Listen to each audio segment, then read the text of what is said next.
د ځان خلاصولو یعنې موټک وهلو د پرېښودلو څلوېښت ګټورې لارې. جنسي غریزه په بشر کې یوه تر ټولو قوي غریزه ده.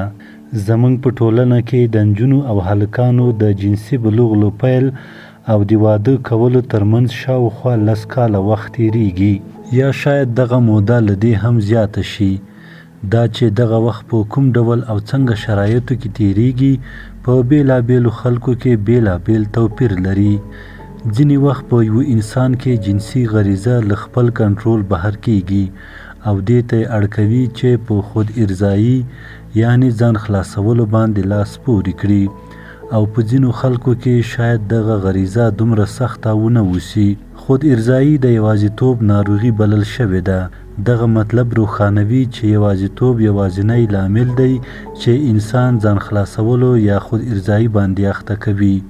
یوازیتوب یعنې له نورو سره د ځان د اړیکو او پیوندونه ماتول. د اوږدې مودې لپاره د دغه عمل تکرارول شاید انسان ته لوی زیان ورسوي او په ځینې وخت کې شاید بیخي جبران نشي. خو دا چې دغه عمل په نوې ځوانۍ او د ځوانۍ په وخت کې کېږي، له دغه عمل څخه راولاړې شوې جسمي او اروايي ستونزې د دې عمل له پرېښودلو سره سم له منځه ځي. ځان خلاصونه په نجونو کې زیات عوارض رامنځته کوي او په ورځنیو چارو باندې اثر کوي. د هر احتیاط په څیر روح، جسم او اروا زیانمنوي. په یوه جنسي اړیکه کې مهم او عاطفي اړخونه نشي پیدا کولی او د عاطفي، خفګان او اضطراب ناروغیو باندې اخته کیږي. د دې کس پر نفس باندې باور کمیږي او له واده وروسته په جنسي اړیکو کې نه تحریکېږي او د اورګاسم یعنې شهوت د نه لرلو په برخه کې له ستونزو سره مخامخ کیږي، ځکه چې د خود ارضایي یعنې ځان خلاصولو سره تړل شوی وي، تر هغې چې په یو خاص وضعیت کې ځان تحریک کړي او د خپل ژوند ملګري خواته چې نږدې شي پخوانیو سوچونو ته ځي او ګمان کوي چې یوازې په هغه پخوانیو یعنې مجردی یوازیتوب وخت کې اورګاسم شهوت شوق ته رسېدلی شي. د ټولو ناروغیو ترمنځ په درملنه او کموالي کې 3 مهم ټکي موجود دي. د هرې ناروغۍ په درملنه یا د هر عادت په پرېښودلو کې مهمه قوي برخه هوډ او اراده ده. له ځانه د ناهیلۍ لرې کول او په درملنې باور لرل. د درملنې او عادت پرېښودو لپاره وخت په نظر کې نیول.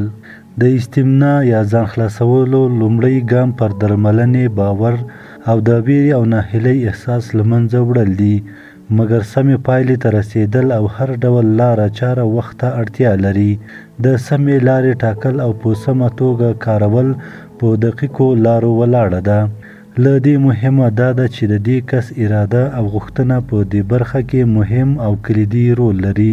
درملنه باید د کس په غوښتنې پورې اړه ولري، ځکه تر هغه وخته پورې چې هغه ونه غواړي دا ډول درملنه شونې نه ده. نو که چیرې دغه ناروغ وغوښتل کولی شي پر خپلې ناروغۍ برلاسی شي. 2. د ارادې د قوي کولو لپاره هڅه کول په دې برخه کې مهم رول لري. دا مه انګیرئ چې اراده مو درڅخه اخیستل شوې، بلکې کمزوري شوې او اراده هیڅکله له منځه نه ځي. دا چې تر اوسه پورې اراده شته د دې نښه دا ده چې کس د نورو پر وړاندې او هیڅ ډول شرایطو کې دغه عمل نه ترسره کوي. د ارادې د قوي کولو لپاره زیاتې لارې وړاندې شوې دي چې د هغې له ډلې څخه ځان ته تلقین او ډاډ ورکول دي. اراده هغه نهال دی چې باید وپالل شي ترڅو د غوړېدو مرحلې ته ورسیږي او میوه ورکړي. 3. کوښښ باید وشي چې د خوب په وخت کې ګېډه له معمول څخه زیاته ډکه نه وي. 4. د تنګو جامو له اغوستلو باید ډډه وشي. 5. د پارونکو تصویرونو، فلمونو او منظرو له لیدو باید ځان وساتل شي. 6. د جنسي مطالبو او بحثونو له اورېدو او لوستلو او حتی د پارونکو ټوکو ټکالو څخه باید ډډه وشي. 7. د تحریک کوونکو خوراکي توکو لکه کجورې، پیاز، مرچ، هګیو، سرې غوښې او غوړو خوراکي موادو څخه د اړتیا په اندازه ډډه وشي. 8. له خوب وړاندې باید مثانه تشه وي. 9. د افراط ډوله اوبو او مایعاتو له څښلو باید پرهیز وشي. 10. جنسي اندامونو ته باید زیات لاس ور نه وړل شي. 11 هیڅ کله باید په څنګ اوده نه شئ.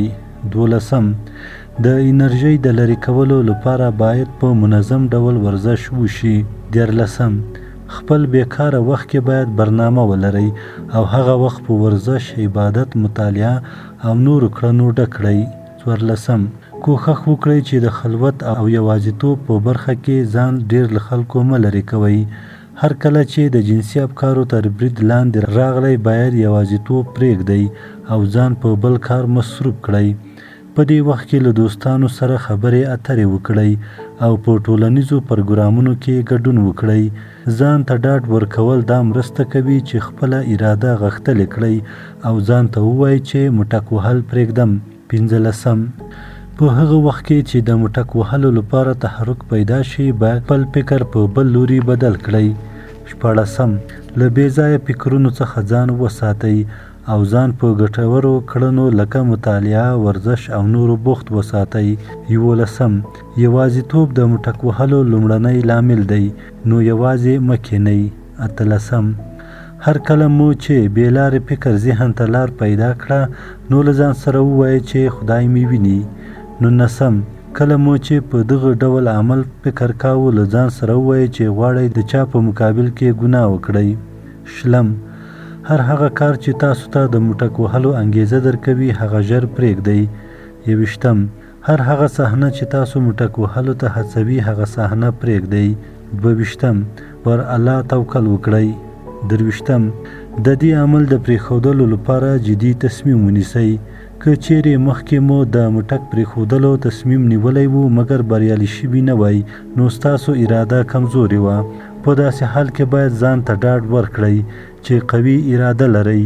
د دې کار لپاره مو په ژوند کې شوي بریالیتوبونه په ذهن کې تکرار کړئ او ځان ته ووایئ چې زه ډیر با اراده یم او د هر کار لپاره چې تصمیم ونیسم هغه کار ترسره کوم. 24 له هغو کسانو سره ناسته پاسته پرېږدئ چې تاسو په مستقیم او غیر مستقیم ډول مټک ته رابولي. 25 د شهوت پارونکو مسایلو په اړه له خبرو ډډه وکړئ. 26 په هر ځای کې له یوازیتوب څخه ځان وساتئ او کله چې حمام ته ځئ دروازه مه قلف کوئ او وروسته له رفع حاجت څخه حمام ژر پرېږدئ. 28 د خپل بدن جنسي غړو ته له کتلو ډډه وکړئ. 28 له نورو سره له بدني اړیکو ډډه وکړئ ولو که د ټوکو ټکالو په پار هم وي. 29 په اونۍ کې د 2 ورځو لپاره روژه نیول د جنسي شهوت د ځپلو لپاره ګټوره لاره ده. که چیرې په روژه نیولو باندې ونه توانېدلی خوراکي رژیم مو کم کړئ او د شپې لخوا ډیره ډوډۍ مه خورئ. کوښښ وکړئ چې د ویده کېدو په وخت کې مو ګېډه خالي وي. 30 د شپې لخوا مخکې له خوب څخه مطالعه وکړئ او له خوب کولو وروسته بستره ژر پرېږدئ. 31 کوښښ وکړئ همیشه اودس ولرئ. 32 د الله ذکر کوئ. 33 د شپې یوازې مه اوده کېږئ او یا په داسې ځای کې اوده شئ چې د دې عمل د ترسره کولو موقع نه وي. 34 تل دا په یاد لرئ چې تصمیم لرئ دغه عمل پرېښودونکی دی. 35 له تصمیم نیولو وروسته یو ځل هم د دې عمل په لوري لاړ نه شئ ځکه چې دغه عمل ستاسو اراده کمزوري کوي. 36 مرګ تل په یاد لرئ.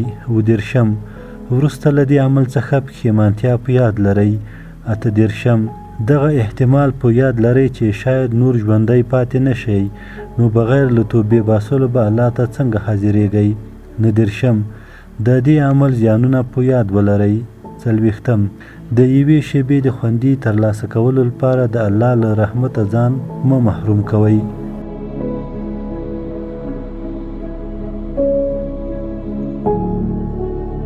درنو لیدونکو د ارواپوهنې او علمي معلوماتو لپاره زموږ چینل سبسکرایب کړئ.